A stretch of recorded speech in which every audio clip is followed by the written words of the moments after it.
as I just mentioned to the audience, we know you from being in front of the camera for a long, long time, and here you've stepped back behind the camera. Talk about the transition to directing, some of the challenges, and how this project came about. First of all, let me apologize for being a little bit late, guys. Sorry about that.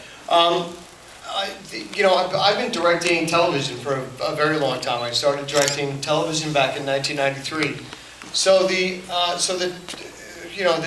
process of directing, the filmmaking process is the filmmaking process. The difference in shooting a feature film is just in the pace and the scale in which you actually tell the story.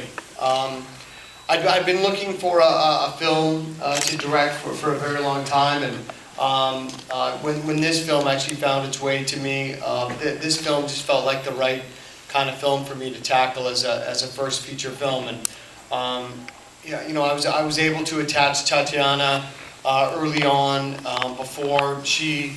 Right before she, garnered the role on Orphan Black that she's been receiving so much attention for, and then I was able to somehow to talk Richard Dreyfuss into coming and making this movie with me, and once I had those two pieces in place, the rest of the film sort of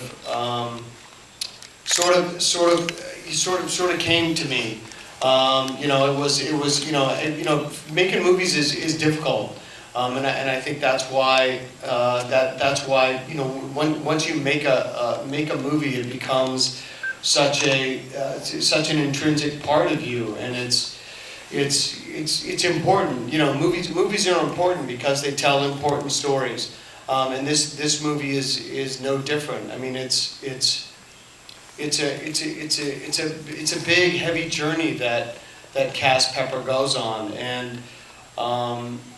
and he makes no apologies for being who he is and having his opinions and following through on his actions, even though he states it all the way through the movie, that this is my plan and this is what I'm going to do, and I'm gonna go out west and I'm going to do this thing.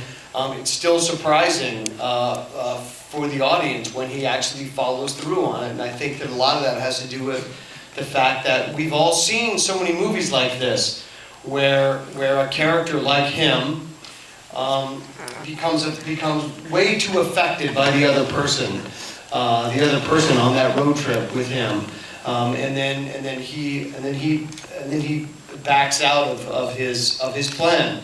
But that's the one thing in this script one of the things in this script that I really loved was the fact that he never changed his mind. He didn't shy away from what it was that he wanted to do and his intention.